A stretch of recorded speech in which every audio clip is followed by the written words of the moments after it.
Bismillahirrahmanirrahim. Assalamu alaikum. Today I am going to start a new chapter in pharmacognosy course. This chapter is about allergy, about the diagnosis of allergy and treatment of allergy. We will discuss the different type of allergen that cause allergy, and we will discuss that actually what is allergy क्या है, और इसकी diagnosis के बारे में हम पढ़ेंगे, इसके ट्रीटमेंट के बारे में पढ़ेंगे हम इस चैप्टर में। ठीक है, तो एलर्जी या इसको हम हाइपर सेंसिटिविटी भी कहते हैं। अच्छा, एलर्जी से स्टार्ट करने से पहले मैं आपको एक बैकग्राउंड बता दूं कि एलर्जी असल में है क्या। तो एलर्जी एक आपके बॉडी में अपना एक आपका एक इम्यून सिस्टम होता है। हर नॉर्मल जो है हेल्दी इंडिविजुअल का एक नॉर्मल उसका अपना एक इम्यून सिस्टम होता है। तो इम्यून सिस्टम का आपके जो इम्यून सिस्टम है, या हम इसको मुदाफ़ियाती निज़ाम कहते हैं, इसका आपका ये काम है कि कोई भी आपके बॉडी से कोई भी बाहर का कोई चीज़ आता है तो आपकी बॉडी उसको रिएक्ट करती है, उसको रिस्पॉन्ड करती है। तो आपकी बॉडी में ये निज़ाम अल्लाह ने रखा हुआ है कि जो भी कोई फ़ॉरेन चीज़ जो आपकी बॉडी के लिए नुकसानदेह हो तो उसको आपकी बॉडी रिएक्ट करती है। ये आपका एक नॉर्मल प्रोसेस है। ये इसी तरह है जिस तरह आपकी कंट्री में अगर कोई दूसरी कंट्री आपके बॉर्डर को आपके परमिशन के बगैर क्रॉस करती है तो फिर आपकी मुल्क की जो सिक्योरिटी फोर्सेस होती है वो उसको रिएक्ट करती है, उसको रिटेलिएट करती है। ठीक है, तो ये जो रिटेलिएशंस है वो आपकी बॉडी इस तरह आपकी डिफरेंट जो है करती है, डिफरेंट जो आपकी फॉरेन पार्टिकल्स को या फॉरेन सब्सटेंसेस को आपकी बॉडी रिटेलिएट करती है उसको। तो इसी तरह तो अगर आपके इस सिस्टम में आपके जो मुदाफ़ियाती निज़ाम है, आपके बॉडी में जो आपका इम्यून सिस्टम है, अगर इसमें कोई ख़राबी आ जाए, और बाज़ औक़ात ऐसी चीज़ें होती है जो आपके बॉडी के लिए प्रॉब्लमेटिक नहीं होती, जिससे आपकी बॉडी को कोई नुकसान नहीं होता, और आपकी बॉडी उसको एक ऐसा रिस्पांस ऐसा रिस्पॉन्ड करे आपकी बॉडी इसको कि उसको लगता है कि ये बाज़ औक़ात आपकी बॉडी का अपना भी कोई आर्गन या टिश्यू होता है तो उसको ये समझता है कि ये कोई फॉरेन पार्टिकल है, उसको रिस्पॉन्ड करता है और हाइपर उसको सेंसिटिविटी दिखाता है आपका जो इम्यून सिस्टम है। तो हम ये कह सकते हैं कि एलर्जी आपकी इम्यून सिस्टम की एक प्रॉब्लम है, जिससे वो फिर रिकॉग्नाइज चीज़ों को रिकॉग्नाइज प्रॉपरली नहीं कर सकते, ये नहीं पहचान सकती कि आपकी बॉडी के लिए ये चीज़ नुकसानदेह है या फ़ायदेमंद है, लेकिन वो उसको हाइपर सेंसिटिव रिस्पांस शो करती है। तो ये इसको हम क्या कहते हैं, इसको हम एलर्जी कहते हैं। तो एलर्जी आपके इम्यून सिस्टम की एक प्रॉब्लम है जिसमें आपका इम्यून सिस्टम फेल हो जाता है कि ये रिकॉग्नाइज करे कि ये चीज़ आपके लिए फ़ायदेमंद है या आपके लिए नुकसानदेह है।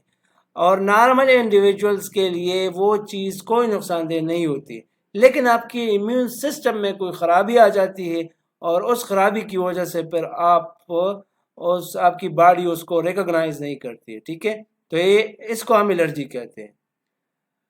ये हुआ एलर्जी का डेफिनेशन। ठीक है, कि abnormal response of immune system to a foreign substance, इसको हम क्या, किसी भी फॉरेन सब्सटेंस को आपकी बॉडी का जो इम्यून सिस्टम है वो एक एबनॉर्मल रिस्पांस शो करता है, और इस एबनॉर्मल रिस्पांस को हम एलर्जी कहते हैं, या हम इसको हाइपर सेंसिटिविटी कहते हैं। ठीक है, हाइपर सेंसिटिविटी का अलग दूसरा डेफिनेशन ये भी है कि it refer to the undesirable, जो डैमेजिंग या discomfort producing and sometime fatal reactions होते हैं ये आपका इम्यून सिस्टम किसी भी फॉरेन पार्टिकल को रिस्पॉन्ड करता है।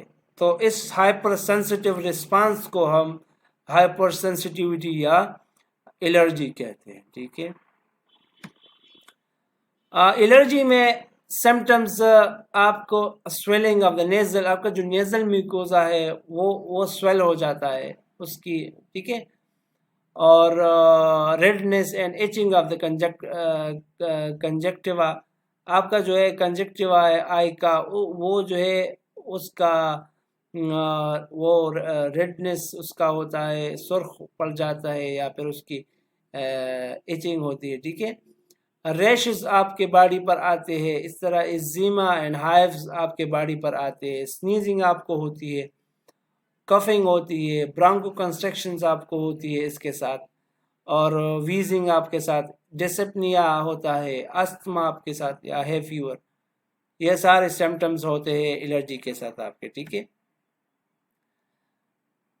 अच्छा, टाइप्स ऑफ हाइपर सेंसिटिविटी या एलर्जी के हमारे पास फिर टाइप्स है, टाइप 1 है, टाइप 2 है, टाइप 3 है और टाइप 4। डिफरेंट 4 टाइप्स है हमारे एलर्जी या हाइपर सेंसिटिविटी के। अगर आपसे कोई पूछे तो डिफरेंट 4 टाइप्स है एलर्जी या हाइपर सेंसिटिविटी के, हमारे पास 4 टाइप्स है। ठीक है, टाइप 1 हाइपर सेंसिटिविटी रिएक्शन में क्या होता है? ठीक है, अच्छा, हम इसमें पढ़ेंगे कि ये किस एंटीबॉडीज़ की वजह से प्रोड्यूस होती है, ए टाइप प्रोड्यूस होता है, और क्या क्या होता है इसमें। ठीक है, तो टाइप 1 हाइपर सेंसिटिविटी को हम इमीडिएट और एनाफाइलेक्टिक हाइपर सेंसिटिविटी भी कहते हैं। ज़्यादातर ये किस्म जो हाइपर सेंसिटिविटी या एलर्जी का है, ये IgE एंटीबॉडीज़, इम्यूनोग्लोबुलिन ई, एक किस्म की एंटीबॉडी है। अच्छा, एंटीबॉडी किसको कहते हैं? एंटीबॉडी आपके बॉडी में जब भी कोई फॉरेन पार्टिकल आता है, कोई बाहर से कोई चीज़ आता है जो आपके बॉडी के लिए ठीक नहीं हो, तो वो चीज़ जो बाहर से आता है उसको हम एंटीजन कहते हैं, जो आपके बॉडी के लिए सही नहीं है। और अगर वो सही नहीं हो आपका चीज़ बाहर से जो आता है, तो उसके रिस्पॉन्ड में फिर आपका इम्यून सिस्टम कुछ ख़ास किस्म के प्रोटीन्स बनाता है, और उन प्रोटीन्स को हम इम्यूनोग्लोबुलिन्स कहते हैं। वो प्रोटीन्स आपके बॉडी, आपके जो इम्यून सिस्टम है उसके एक आर्मी के तौर पर काम करते हैं, और वो फिर आपके फॉरेन पार्टिकल्स को फाइट करते हैं, उसको ख़त्म करते हैं। ठीक है, तो ये इम्यूनोग्लोबुलिन आपका ये काम करते हैं। तो IgE एंटीबॉडीज़, ये जो आपका बेसोपेल्स है, आपके ब्लड सेल्स है, डिफरेंट आपके बेसोपेल्स है, न्यूट्रोपेल्स है, मुख्तलिफ़ किस्म के सेल्स है। तो ये IgE एंटीबॉडीज़ बेसोपेल्स पर मौजूद होते हैं, और ये तब तक कोई रिस्पॉन्ड नहीं शो करते जब तक आपका जो मास्ट सेल्स है, ये भी एक किस्म के सेल्स होते हैं, आपके उससे कुछ ख़ास किस्म के ग्रेन्यूल्स रिलीज़ ना हो, तब तक आपके जो बेसोपेल्स है इस पर ये एंटीबॉडीज़ मौजूद होते हैं, और कोई जो है इसका इफ़ेक्ट नहीं होता। कब तक नहीं होता? जब आपके मास्ट सेल से कोई ग्रेन्यूल्स रिलीज़ ना हो। ग्रेन्यूल्स, मास्ट सेल्स में कुछ ख़ास किस्म के ग्रेन्यूल्स होते हैं, और इसमें फिर इन्फ्लेमेटरी मेडिएटर्स होते हैं उन ग्रेन्यूल्स में। वो जब इन्फ्लेमेटरी मेडिएटर्स आपके रिलीज़ हो जाते हैं, वो इन्फ्लेमेटरी मेडिएटर्स फिर आपके डिफरेंट इफ़ेक्ट्स प्रोड्यूस करते हैं, और उन इफ़ेक्ट्स की वजह से आपके एलर्जिक सिम्टम्स अपेयर होना शुरू हो जाते हैं। इस तरह फिर आपको एलर्जी हो जाती है। ठीक है, तो ये इस तरह होता है एलर्जिक रिएक्शन। इन ग्रेन्यूल्स में मुख्तलिफ़ किस्म के एक्टिव एजेंट्स होते हैं। ठीक है, उसको हिस्टामीन भी होता है इसमें, और जो इसका जो प्राइमरी सेलुलर कंपोनेंट है इन द हाइपर सेंसिटिविटी, ये इसमें या बेसोपेल या मास्ट सेल या बेसोपेल हम इसको कहते हैं। ठीक है, एलर्जी में जो बेसिक्स प्राइमरी सेलुलर कंपोनेंट है, तो वो क्या है?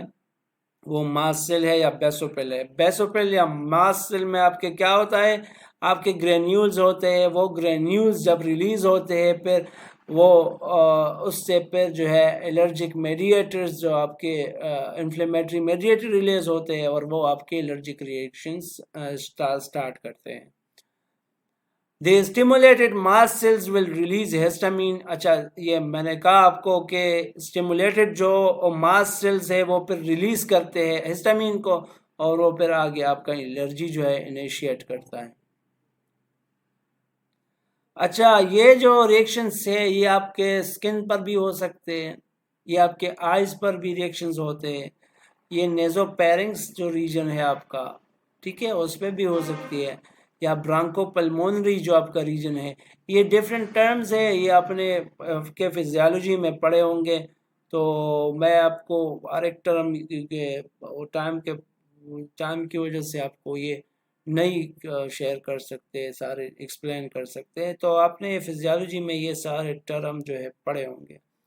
अच्छा, गैस्ट्रो इंटेस्टाइनल ट्रैक्ट में भी इसका आपका एलर्जी हो सकता है और वो गैस्ट्रोएंटराइटिस पर कहलाता है। एनाफाइलेक्सिस पर क्या है, एनाफाइलेक्सिस एक टर्म है, एलर्जी में यूज होता है। जब anaphylaxis severe potential life threatening allergic, जब आपके बॉडी में कोई severe life threatening allergic reactions occur होता है तो हम इसको एनाफाइलेक्सिस कहते हैं। और ये एनाफाइलेक्सिस विद इन सेकेंड्स आपका हो जाता है, कुछ आपके चंद लम्हात में ये रिएक्शंस हो जाता है, ठीक है।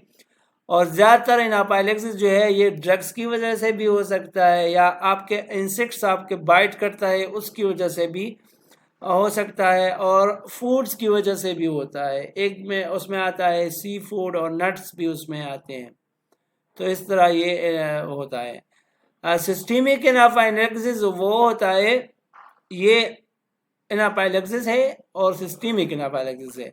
तो some allergen can cause life threatening collapse of the circulatory and respiratory system. तो सिस्टेमिक एनाफाइलेक्सिस में सर्कुलेटरी सिस्टम का और क्या कहते हैं इसको, रेस्पिरेटरी सिस्टम का आपका एनाफाइलेक्सिस होता है, और इसका काज जो है इंसेक्ट्स है, इसके काज ड्रग्स है, और फूड इसके काज इसमें आते हैं। टाइप 2 हाइपर सेंसिटिविटी रिएक्शंस जो है इसको हम साइटोटॉक्सिक हाइपर सेंसिटिविटी भी कहते हैं, और ये मोस्टली आपके टिश्यूज को इफेक्ट और ऑर्गन को इफेक्ट करता है, ठीक है।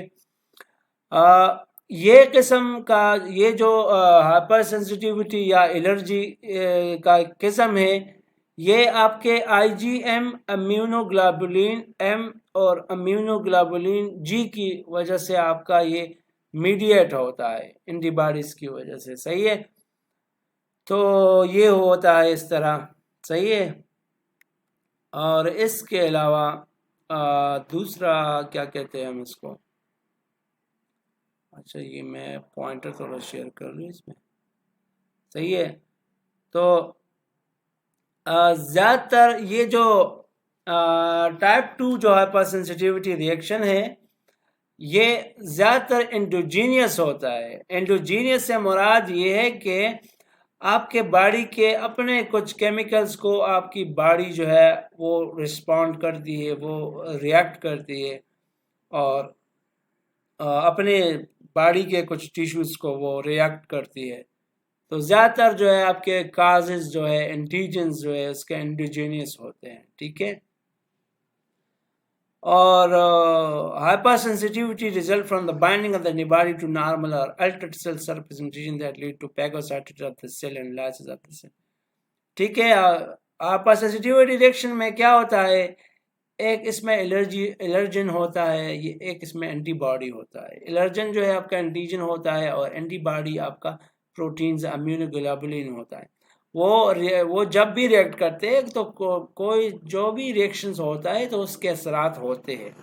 तो जब भी एलर्जी में ये जो आपके सिम्टम्स आते हैं वो एंटीजन एंटीबॉडी रिएक्शंस के असरात है। असल में आपका रेडनेस आता है, कोई चीज़ आपका कोई जगह आपका सुर्ख हो जाता है, तो ये क्या है, ये क्या है इसके, ये असरात है, एंटीजन एंटीबॉडी रिएक्शन के असरात हैं।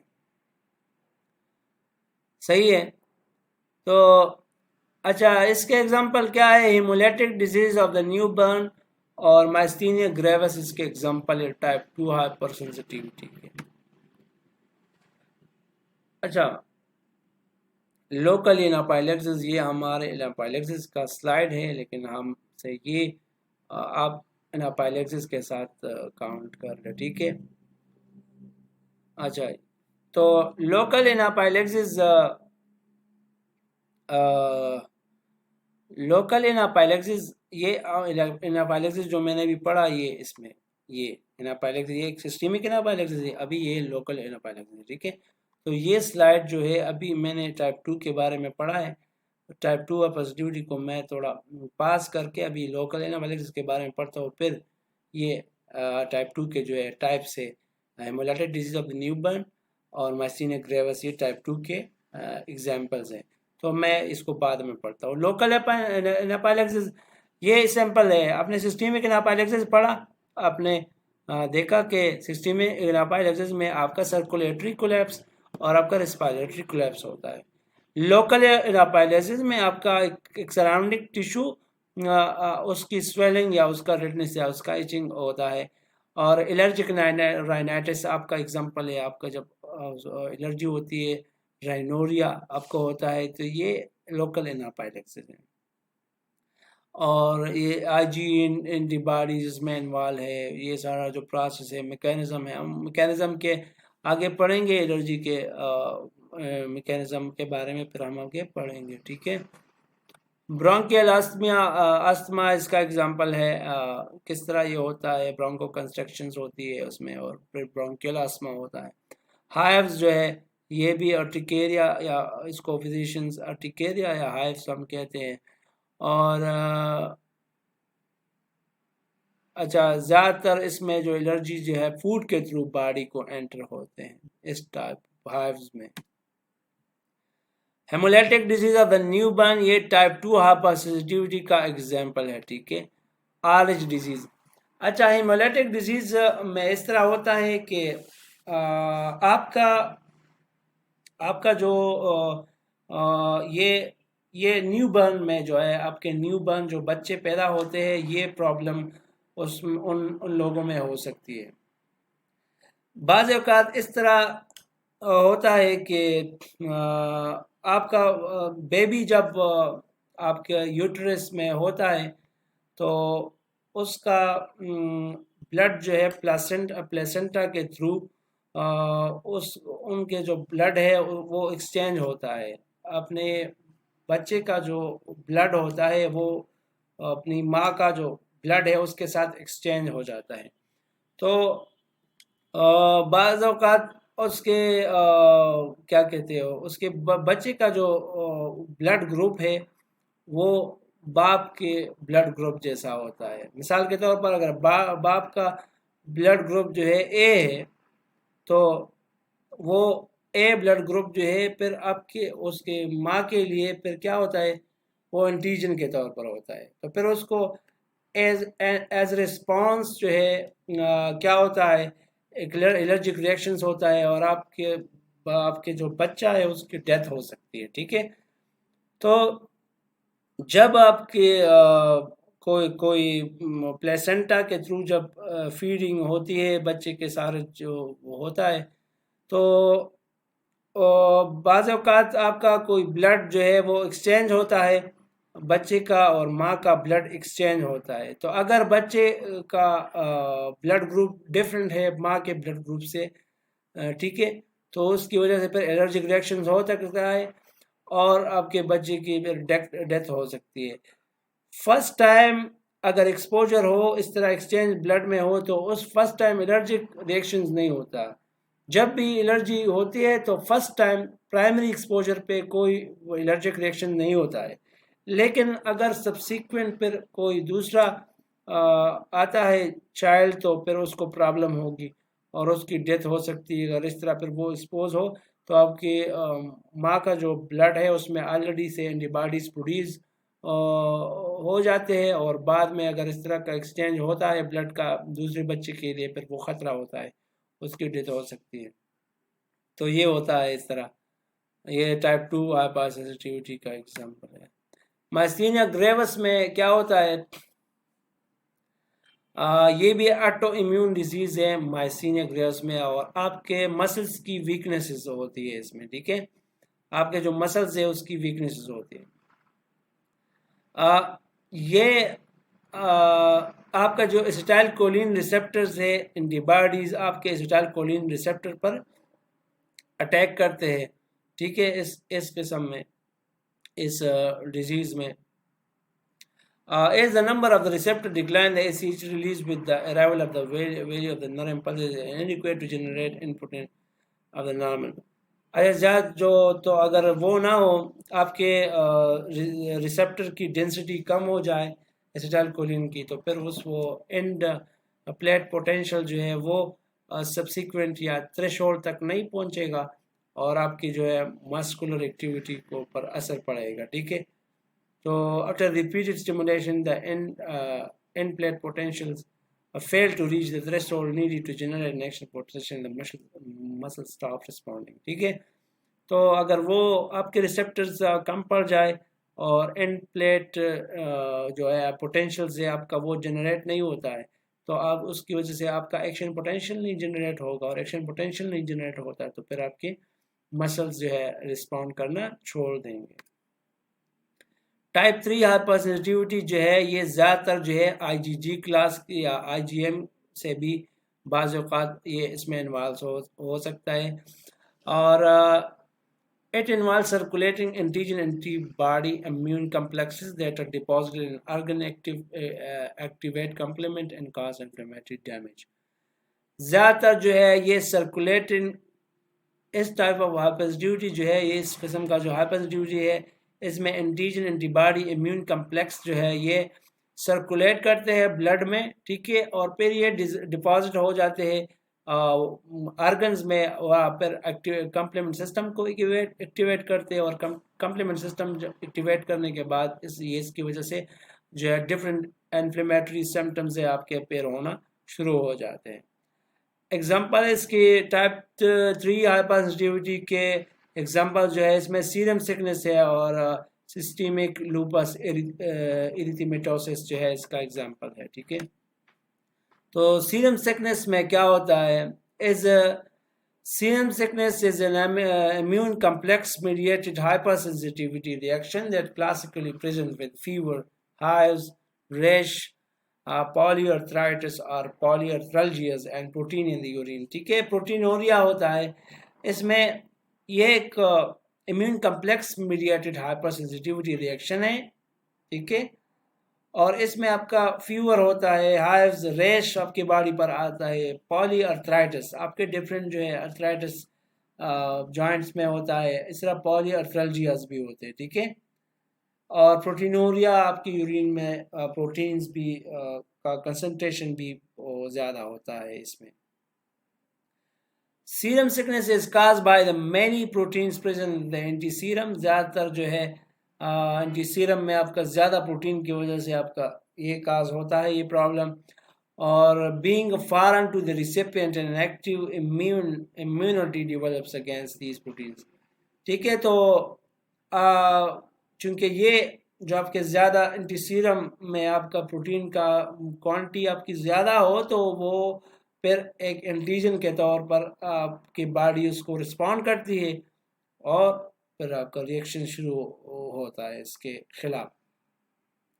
The resulting antibodies bind to them forming immune complexes, फिर जो इसके खिलाफ एंटीबॉडीज प्रोड्यूस हो जाते हैं तो वो उसके साथ कम्प्लेक्स बनाते हैं, एंटीजन एंटीबॉडी रिएक्शंस होता है, और इम्यून कम्प्लेक्स प्रोड्यूस हो जाता है, ठीक है। और जो कम्प्लेक्स के फिर सिम्टम्स होते हैं फिर वो अपेयर होना शुरू हो जाते हैं। सिस्टेमिक लूपस एरिथेमेटोसिस जो है, इससे ये भी एक ऑटो इम्यून डिजीज है। In this disease, the immune system of the body mistakenly attack the healthy tissues such as their own double-stranded DNA, nucleosomes, red blood cells, platelets, and NDMA receptors in the brain and even their own IgG molecules. ठीक है, तो ये एक auto immune disease है, systemic loops एरिथेमेटोसिस। ये इसमें क्या होता है, आपकी बॉडी मिस्टेकनली आपके अपने टिश्यूज या ऑर्गन्स पर अटैक करती है। आपके डबल स्टैंडर्ड जो DNA है उस पर, आपके न्यूक्लियोसोम्स पर, रेड ब्लड सेल्स पर, प्लेटलेट्स पर, NDMA N methyl D aspartate receptors पर, इसके अलावा आपके अपने ओन IgG एंटीबॉडीज पर भी आपका अटैक करता है।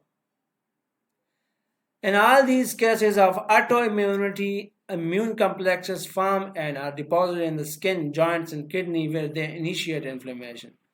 तो ये जो सारे केसेस है ऑटो इम्यूनिटी के, इसमें आपके इम्यून कम्प्लेक्स बन जाते हैं और फिर वो आपके स्किन या जॉइंट्स या किडनीज वहाँ पे आपके डिपॉजिट हो जाते हैं और आपके इन्फ्लेमेशन जो है, इन्फ्लेमेटरी सिम्टम्स आपके अपेयर होना शुरू हो जाते हैं। It can affect the skin, joints, kidney, brain and other organs, ये इफेक्ट करते हैं। टाइप 4 हाइपरसेंसिटिविटी रिएक्शन, ये जो है टाइप ऑफ हाइपरसेंसिटिविटी है, ये आपके टी सेल्स की वजह से होती है। इसमें कोई एंटीबॉडी IgG, IgM, IgA कोई एंटीबॉडी आपका इन्वॉल्व नहीं होता, ठीक है। ये आपके टी सेल्स की वजह से शुरू होता है। इसको सेल मेडिएटेड हाइपरसेंसिटिविटी भी कहते हैं, ठीक है, या टी सेल मेडिएटेड हाइपरसेंसिटिविटी भी हम इसको कह सकते हैं। टी सेल, चूंकि टी लिम्फोसाइट इसमें इन्वॉल्व होते हैं तो इसकी वजह से इसको टी सेल या सेल मेडिएटेड हाइपरसेंसिटिविटी इसको हम कहते हैं।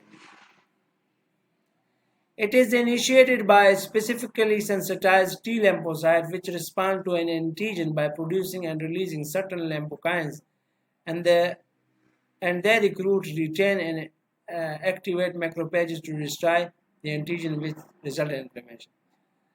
It is initiated by specifically sensitized T lymphocytes. तो ये जो है ख़ास किस्म के लिम्फोसाइट से टी लिम्फोसाइट वो इसको इनिशिएट करते हैं, इस किस्म के हाइपर सेंसिटिविटी को, और ये जो है रिस्पॉन्ड करते हैं एक एंटीजन को, ये जो टी लिम्फोसाइट है। और किस तरह रिस्पॉन्ड करते हैं, जब ये टी लिम्फोसाइट एक एंटीजन को रिस्पॉन्ड करते हैं तो उस रिस्पॉन्स में क्या प्रोड्यूस होता है, क्या रिलीज होता है, सर्टन लिम्फोकाइंस, चूँकि वो प्रोटीन्स होते हैं, वो रिलीज होते हैं। और वो लिम्फोकाइंस फिर क्या काम करते हैं, वो रिक्रूट करते हैं या रिटेन करते हैं या एक्टिवेट करते हैं मैक्रोफेजेस को, जो आपके बॉडी के सेल्स है ख़ास। और वो मैक्रोफेजेस का ये काम है कि वो डिस्ट्रॉय करे एंटीजन को, और फिर वो जब वो डिस्ट्रक्शन का अमल शुरू होता है तो फिर इन्फ्लेमेशन शुरू होता है।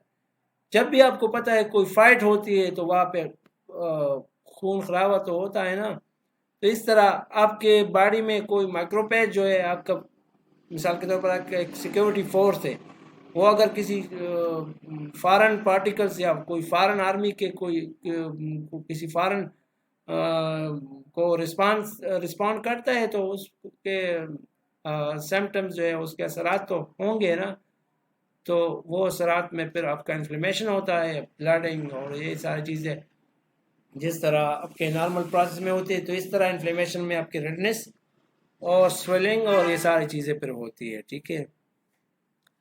Cell mediated hypersensitivity can occur with extrinsic antigens और विद इंटरनल एंटीजन्स। तो एक्सट्रिंसिक एंटीजन्स की वजह से भी आपके सेल मेडिएटेड हाइपरसेंसिटिविटी इस किस्म की हाइपरसेंसिटिविटी हो सकती है, और आपके एक्सट्रिंसिक से मुराद आपके फॉरेन जो एंटीजन्स इसमें होते हैं, एंटीजन्स इसमें बाहर से आते हैं, और बाज़ औक़ात एंटीजन आपके बॉडी के खुद भी आपके एंटीजन्स होते हैं, वो भी आपके इस किस्म के हाइपरसेंसिटिविटी को इनिशिएट कर सकते हैं, ठीक है। इसके अलावा एक्सट्रिंसिक एंटीजन्स क्या होता है? Most common example of cell mediated hypersensitivity external antigen is the contact dermatitis caused in some people when their skin is exposed to chemical to which they are allergic. तो ये best example extrinsic antigens की वजह से ये जो type 4 hypersensitivity होती है, तो इसका एग्जांपल कांटेक्ट डर्मेटाइटिस है। इसमें कांटेक्ट डर्मेटाइटिस में जो एंटीजन है वो एक्सट्रिंसिक होता है, तो ये इसका एग्जांपल हुआ एक्सट्रिंसिक का, ठीक है। और ज़्यादातर जो है ये कैटिकोस पॉइजन एवी या पॉइजन ओक या पॉइजन सोमिक निकल इसमें होता है, या सम डाइज और सर्टेन ऑर्गेनिक केमिकल्स भी एक्सट्रिंसिक एंटीजन्स के तौर पर काम करते हैं। Dendritic cell in the skin take up the complex processes and present it to CD4 cell in the nearby lymph nodes, और फिर उसका होता है एलर्जिक रिएक्शन, ठीक है। आपके जो dendritic cell in the skin होते हैं वो इस कम्प्लेक्स को, एंटीजन एंटीबॉडी कम्प्लेक्स को टेकअप करता है, फिर उसको प्रोसेस करता है और बाद में इसको CD4 सेल्स जो आपके बॉडी में कम्प्लीमेंट सिस्टम के कुछ सेल्स होते हैं वो उसको प्रेजेंट करता है, फिर वो उसको रिस्पॉन्ड वो जो होता है रिएक्शंस होता है। अच्छा, इंट्रिंसिक एंटीजन में cell mediated hypers due to self cause immune. अच्छा, इसमें आपके अपनी बॉडी के होते हैं एंटीजन्स, ठीक है। और टाइप 1 डायबिटीज इसका एग्जांपल है, या मल्टीपल स्क्लेरोसिस इसका एग्जांपल है। टाइप 1 डायबिटीज में क्या होता है, इसमें आपका जो टी सेल है वो इनिशिएट करता है क्या, किसको, destruction of the insulin producing beta cells of the islets of the Langerhans the pancreas. आपके पेंक्रियाज, आपको तो पता है पेंक्रियाज आपके पूरे जो आपके बॉडी है उसके आपके शुगर को कंट्रोल करने वाला एक ऑर्गन है पेंक्रियाज। एक लीफ लाइक स्ट्रक्चर होता है, उसमें कुछ खास किस्म के सेल्स होते हैं, अल्फा सेल्स होते हैं, उसमें बीटा सेल्स होते हैं। तो अल्फा सेल्स आपके ग्लूकोगॉन सिक्रीट करते हैं और बीटा सेल्स आपका इंसुलिन सिक्रीट करता है, ठीक है। तो बीटा सेल्स का ये काम है कि आपका शुगर कंट्रोल करता है बाय प्रोड्यूसिंग इंसुलिन, ठीक है। तो अगर आपका इंसुलिन नॉर्मल मकदार में प्रोड्यूस होता हो तो फिर आपकी बॉडी जो है क्या होगा इसमें, आपकी बॉडी में शुगर जो आपका लेवल है वो नॉर्मल होगा। अगर टी सेल्स या बी सेल्स आपके डिस्ट्रॉय हो जाए तो आपका इंसुलिन प्रॉपर मकदार में नहीं पैदा होगा, और अगर आपका इंसुलिन पैदा नहीं होता है प्रॉपर मकदार में तो फिर क्या होगा, फिर आपका बॉडी लेवल शुगर लेवल जो है वो हाई हो जाएगा। तो मल्टीपल ये टाइप 2 टाइप 1 डायबिटीज में ये होता है, ठीक है। Multiple sclerosis and this type ये ऑटोइम्यून डिजीज है, और इसमें टी सेल जो है मोस्टली आपके इनिशिएट करते हैं and attack the destroy myelin sheath आपका जो होता है आपके न्यूरॉन्स पर, उसको उसकी कंडक्शंस प्रॉपर हो तो इसके लिए आपके न्यूरॉन्स पर कुछ ख़ास किस्म की कवरिंग या कुछ लेयर्स होते हैं, उसको हम माइलिन शीट्स कहते हैं। माइलिन शीट्स का ये काम है कि आपके न्यूरॉन में जो सिग्नल ट्रांसमिट होते हैं तो वो प्रॉपरली कंडक्ट होते हैं, वो एक इंसुलेटर के तौर पर काम करता है माइलिन शीट। तो as the disease progress, other cells as well as antibodies participate in causing damage. तो अगर डिजीज प्रोग्रेस होती है, बढ़ जाती है, तो आपके और भी मैक्रोफेजेस या अदर सेल्स जो है वो भी इसमें फिर कंट्रीब्यूट करते हैं, उसमें डैमेज को बढ़ाते हैं। रियूमेटॉइड आर्थराइटिस भी इसका एग्जांपल है, 4 टाइप का, टाइप 4 एपरेंटिटी का। इसमें आपके टी सेल्स जो है again probably Th1 cells react to antigen in the joints and release tumor necrosis factor alpha with resulting inflammation and damage to the joints, ठीक है। इसमें आपका ट्यूमर निक्रोसिस फैक्टर 1 रिलीज होता है और वो जो है रिस्पॉन्सिबल है आपके इन्फ्लेमेशन का और आपके जॉइंट्स को जो डैमेज होती है उसका, ठीक है। तो इस किस्म में ये होता है। अच्छा, इन्फ्लेमेटरी मेडिएटर्स के बारे में हमने पढ़ा कि they are responsible for the allergic response. इसमें तो इन्फ्लेमेशंस क्या है, इन्फ्लेमेशंस जब भी आप आपको कोई वुंड्स आते हैं, कोई ज़ख़म आपके बॉडी पर आता है तो वो उस जगह की स्वेलिंग होती है, रेडनेस होती है, ठीक है। तो ये इस तरह होता है। इस तरह जब कोई एलर्जिक रिएक्शन हो तब भी आपका इन्फ्लेमेशन हो जाता है। इन्फ्लेमेशन में आपका जो वो जहाँ पे होता है जो लोकल स्किन में बात कर रहा हूँ मैं इन्फ्लेमेशन की। तो जब कोई इंसेक्ट बाइट करता है या कोई क्या कहते हैं इसको, इंजेक्शंस आप लगाते हो तो उसकी वजह से भी होता है, या किसी चीज़ से आपके कांटेक्ट हो जाए उसकी वजह से भी आप का होता है। तो इस तरह आपकी रेडनेस होती है, आपकी स्वेलिंग होती है, और ये सारी चीज़ें आपके इन्फ्लेमेशंस की वजह से होती है। ठीक है, तो definition इसका ये है कि when your body encounters an offending agent like allergen, bacteria or toxic chemical or suffers an injury, it activates your immune system। ठीक है, और इस तरह इन्फ्लेमेशन में तो inflammatory mediators are signaling molecule or messengers of immune defense cells। ठीक है, inflammatory mediators कुछ खास किस्म के सेल्स होते हैं जो क्या करते हैं, they act on the blood vessels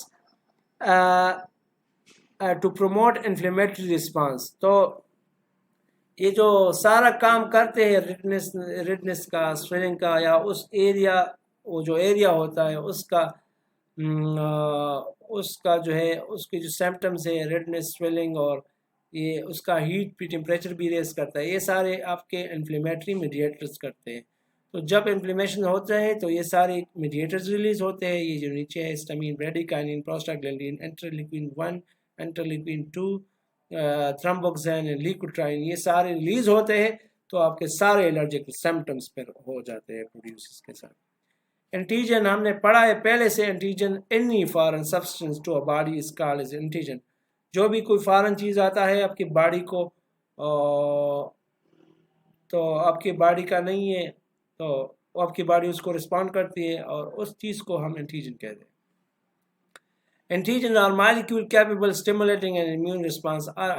इस तरह भी हम इसका डिफिनेशन करते हैं कि वो सारे मॉलिक्यूल्स जो आपके इम्यून सिस्टम को एक्टिवेट करते हैं तो उनको हम एंटीजन कहते हैं। Each antigen has a surface features or epitopes resulting in specific responses। अच्छा, फिर एंटीबॉडी होता है। एंटीबॉडीज है एज अ टाइप, ये एक प्रोटीन होता है जो आपके एंटीजन्स के मुकाबले में आपका इम्यून सिस्टम इसको प्रोड्यूस करता है। The body's immune system produces antibody when it detects harmful substances called antigens। ठीक है, और each antibody contains a paratope which recognizes a specific epitope on an antigen, acting like a lock and key binding mechanism। This binding helps to eliminate antigens from the body either by direct neutralization or by tagging for other arms of the immune system।